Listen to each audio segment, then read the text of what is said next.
ओम शांति पाल भाई। ओम शांति ईश्वर भाई। पाल भाई, हम आज की मुरली रिवीजन करें जी। और आज है 4/4/2025। तो आज विशेष बाबा ने कहा है कि मीठे बच्चे, अभी तुम पुरुषोत्तम बनने का पुरुषार्थ करते हो। तो पुरुषोत्तम है देवता है, क्योंकि वह है पावन। तुम पावन बन रहे हो, बाबा था पावन अभी बन रहे हो। और कल भी बाबा ने बोला कि बहुत रॉयल संस्कार होना चाहिए, बहुत मीठा बनना है, खीर खंडो के रहना। और आज भी बाबा ने मीठा बनने के लिए खास इशारा भी दिया है पाल में। आज 4 अप्रैल 2025 है ईश्वर भाई जी। आज बाबा ने कहा अभी तुम पुरुषोत्तम बनने का पुरुषार्थ कर रहे हो। जी जी। पुरुषोत्तम है देवताएं, क्योंकि वह पावन है और तुम पावन बन रहे हो। बाबा ने कहा पुरुषोत्तम, सबसे पहला तो पुरुष अर्थात आत्मा। ये सारी सृष्टि पुरुष और प्रकृति का खेल है। प्रकृति के 5 तत्वों से बना हुआ शरीर है। मैं आत्मा पुरुष हूँ। अभी हम आत्माएं पुरुषों में उत्तम बनने का पुरुषार्थ कर रहे हैं, अर्थात हम आत्माओं में श्रेष्ठ बनने का पुरुषार्थ कर रहे हैं। और पुरुषों में उत्तम आत्माएं, श्रेष्ठ आत्माएं हैं देवताएं। जब देवताई जीवन होता है तो हमारा आत्मा जो है श्रेष्ठ आत्मा होता है, पुरुषोत्तम आत्मा होता है जी, क्योंकि वो पावन है। अभी हम वही पावन दुनिया में जाने के लिए पावन बनने का पुरुषार्थ कर रहे हैं, अर्थात पुरुषोत्तम आत्मा को श्रेष्ठ बनाने का, आत्मा पुरुष को उत्तम बनाने का पुरुषार्थ कर रहे हैं। बिल्कुल पाल भाई, इससे कनेक्शन से आज क्वेश्चन आंसर है। क्योंकि बाबा पतित और पावन, पतित को बाबा कीचड़े में गिरे हुए बोलते हैं और पावन को गुलगुल बोलना, फूल की माँ बाप उपाधि देते हैं। तो बाबा बोलते हैं कि बेहद के बाप ने तुम बच्चों को शरण क्यों दी है। तो बाबा आंसर में बताते हैं क्योंकि हम सब रिफ्यूज के डब्बे में पड़े हुए थे, माना कचरे के डब्बे में पड़े हुए थे। बाप ने हमें किचड़े के डब्बे से निकाल कर गुलगुल बनाते, आसुरी गुण वालों से दैवी गुणवान बनाते। ड्रामा अनुसार बाप ने आकर हमें किचड़े से डब्बे से निकाल एडाप्ट कर अपना बनाया। ये मेन बात है, अपना बना के हमें देवता लायक बनाया, श्रेष्ठ बनाया। तो इसलिए आज का गीत का बोल भी है, यह कौन आया आज सवेरे सवेरे। इसी पे आधारित बाबा ने बताया। रिफ्यूजी के कचड़े, जब रावण राज्य होता है ना जी, तो सारा दुनिया ही कचरे का डिब्बा बन जाता है जी। बाबा ने कहा रावण तुम बच्चों को रिफ्यूजी बना देता है, किचड़े के डब्बे में पड़े हुए हैं जी, हैं जी। आज किचड़े के डिब्बे किसको कहा जाता है? आज देखते हैं दुनिया की हालत कैसी है। किचड़े के डिब्बे में देखते हैं, शहरों में या गांव में जाते हैं तो कोई रोटी खाना पीना कचरे के डब्बे में डाल देता है। तो जिस मनुष्य की मानसिक स्थिति ठीक नहीं है वो किचड़े के डब्बे से भी निकाल के खाना खाता है। तो आज बाबा कितनी बड़ी बात कर रहा है, किचड़ा का डिब्बा का तुलना कर रहा है। आज दुनिया की हालत, सब मुर्दे हैं, मरे पड़े हैं, तो किचड़े के डिब्बे जैसे हालत, विकारों के अधीन हो गए ना। रावण ने जी क्या किया है, विषय बैतरणी नदी में पड़े हैं, काम विकार की तो आग लगी है। काम विकार में रखा क्या है? ऐसे आग लगी पड़ी है, कितने गंदे पड़े हुए हैं। आसुरी गुण वाले मनुष्य हैं, काम क्रोध रोग मोह अहंकार, ये तुम रावण के बड़े रिफ्यूजी बन पड़े हो, बाबा कहता है जी। तो ये आज दुनिया की हालत ये हो गई है, ऐसी हालत हो गई कचरे के डब्बे जैसा। तो इस तरह से बाबा ने आज कहा है जी। फिर बाबा ने कहा है शूद्र ब्राह्मण के ऊपर भी कहा। हाँ, अभी हमको परमपिता परमात्मा ने शूद्र से ब्राह्मण बनाया है। कल्प कल्प संगम युगे हम ब्राह्मण बनते हैं। ब्राह्मणों को पुरुषोत्तम नहीं कहेंगे, पुरुषोत्तम देवता को ही कहते हैं। ब्राह्मण यहाँ पुरुषार्थ करते हैं पुरुषोत्तम बनने के लिए। तो पतित से पावन बनने के लिए बाप को बुलाते हैं। तो अपने से पूछो हम कहाँ तक पावन बन रहे हैं जी।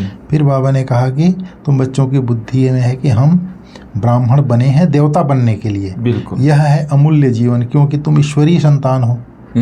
हम ईश्वरीय संतान हैं, इसलिए हमारा अमूल्य जीवन है जी। ईश्वर तुमको राजयोग सिखला रहे हैं, पतित से पावन बना रहे हैं, पावन देवता बनते हैं। फिर बाबा ने आज कहा है जिस यज्ञ से इतना उच्च बनते हो, मनुष्य से देवता बनते हो, उस यज्ञ की बहुत प्यार से सेवा करनी है। ऐसे यज्ञ में हड्डियां भी दे देनी चाहिए। अपने को देखना चाहिए इस चलन से हम उच्च पद कैसे पाएंगे जी। फिर बाबा ने कहा यह संगम युग बहुत कल्याणकारी है, तुम्हारी हर बात में कल्याण भरा हुआ है। भंडारे में भी योग मेरा भोजन बनाया तो बहुतों का कल्याण भरा हुआ है। फिर नाथ द्वारे में भोजन बनाते हैं बिल्कुल ही साइलेंस में। फ्रीनाथ ही याद रहता है। जी। भक्त अपनी भक्ति में बहुत मस्त रहते हैं, तुमको फिर ज्ञान में मस्त रहना है। फिर बाबा ने कहा तुम बच्चे मनुष्य से देवता बनने की पढ़ाई पढ़ रहे हो तो जरूर दैवी गुण धारण करना है। तुम्हारा खान पान बोल चाल कितना रॉयल होना चाहिए। देवताएं कितना थोड़ा खाते हैं, उनमें कोई लालच थोड़ी ही रहती है। 36 प्रकार के भोजन बनते हैं, खाते कितना थोड़ा है। खान पान की लालच रखना, इसको भी आसुरी चलन कहा जाता है। दैवी गुण धारण करना है तो खान पान बड़ा शुद्ध और साधारण होना चाहिए। परंतु माया ऐसी है जो एकदम पत्थर बुद्धि बना देती है, तो फिर पद भी ऐसे मिलेगा। बाप कहते हैं अपना कल्याण करने के लिए दैवी गुण धारण करो।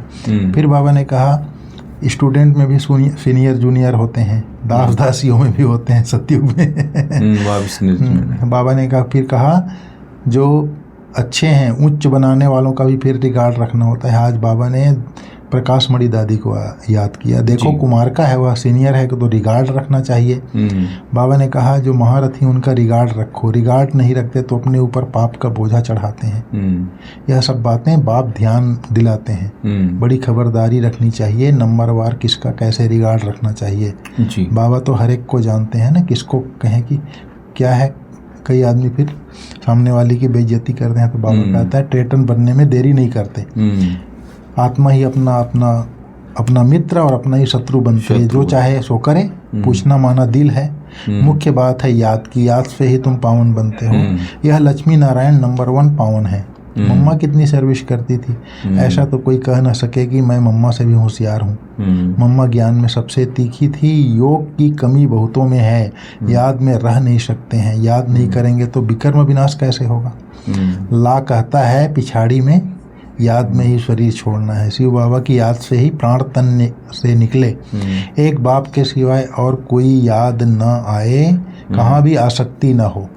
बाबा ने कहा बहुत बहुत मीठा बनना है, दैवी गुण भी चाहिए, देह अभिमान का भूत न हो। जी।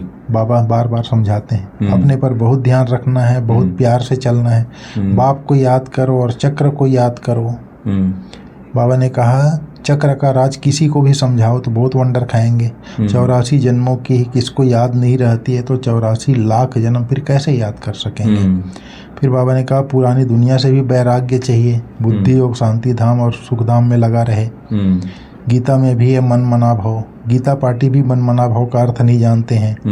तुम बच्चे ही जानते हो, देह के सभी संबंध छोड़ अपने को आत्मा समझो और बाप को याद करो। फिर बाबा ने कहा है कई तो ऐसे हैं। किसने कहा? बाबा ने कहा, स्वयं बाप ने कहा। फिर कोई कहते हैं हम तो शास्त्रों को ही मानते हैं, बल भगवान आए तो भी नहीं मानेंगे। बरोबर शास्त्र पढ़ते रहते हैं। भगवान आए हैं, राजयोग सिखला रहे हैं, स्थापना हो रही है। यह शास्त्र आदि सब है ही भक्ति मार्ग के। भगवान का निश्चय हो तो वर्षा लेने लग पड़े, फिर भक्ति भी उड़ जाए, परंतु निश्चय हो तब ना। जी। इस तरह से आज बाबा ने मुरली में सारा बात बताया। बहुत अच्छा है पाल भाई। बाबा तो हमको देवता बना रहा है मनुष्य से, और देवता बनने के लिए क्या क्या बातों का ध्यान रखना चाहिए इसके बारे में बाबा ने आज खास मुरली में कहा है। तो बाबा बोलता है कि रॉयल संस्कार धारण करने देवता बनने के लिए खान पान बहुत शुद्ध और साधारण रखना है, लालच नहीं करनी है, अपना कल्याण करने के लिए दैवी गुणों की धारणा जरूर करनी है, अपने ऊपर ध्यान रखते सबके साथ बहुत प्यार से चलना है। तो ये बहुत अच्छी अच्छी बातें बाबा ने कही है आज। अपने से जो भी सीनियर है उनका रिगार्ड रखना है और बहुत मीठा बनना है, देह अभिमान में नहीं आना है। तो कितनी अच्छी अच्छी शिक्षा है। मैं समझता हूँ ये शिक्षा अगर धारण कर ले तो जरूर देवता बन जाएंगे। इतनी अच्छी शिक्षा बाबा ने कितनी अच्छी बात की। रॉयल संस्कार करना है। जी जी। रॉयल संस्कार माना अपने रियलिटी को जानना है। मैं रियल में आत्मा हूँ जी, और रियलिटी क्या है, परमात्मा की संतान हूँ। जब आत्मा समझेंगे, रियल आत्मा समझेंगे, रॉयल समझेंगे, तो उसमें उसके दैवी गुण भी अंदर आ जाएंगे। हाँ, मतलब रियलिटी यही है कि मैं एक आत्मा हूँ जी, और दूसरी रियलिटी है कि परमात्मा की संतान हूँ। यही स्मृति रहे तो रॉयल संस्कार ऑटोमेटिक आएंगे। फिर बाबा ने कहा अपने ऊपर ध्यान रखते सबके साथ बहुत प्यार से चलना। अपने ऊपर अर्थात आत्मा के ऊपर ध्यान रखते हुए, अटेंशन रखते हुए सबके साथ प्यार से चलना है। आज बाबा ने वरदान में बोला बीती हुई बातों को रहम दिल बन समाने वाले शुभ चिंतक भाव। यदि किसी की बीती हुई कमजोरी की बातें कोई सुनाए तो शुभ भावना से किनारा कर लो। व्यर्थ चिंतन या कमजोरी की बातें आपस में नहीं चलनी चाहिए। बीती हुई बातों को रहम दिल बनकर संभालो, जी। समाकर शुभ भावना से उस आत्मा के प्रति मनसा सेवा करते रहो। भले संस्कारों के वश कोई उल्टा कहता है, करता या सुनता है तो उसे परिवर्तन करो। जी। 1 से 2 तक, 2 से 3 तक ऐसे व्यर्थ बातों की माला ना हो जाए, ऐसा अटेंशन रखना, अर्थात शुभ चिंतक बनना। जी।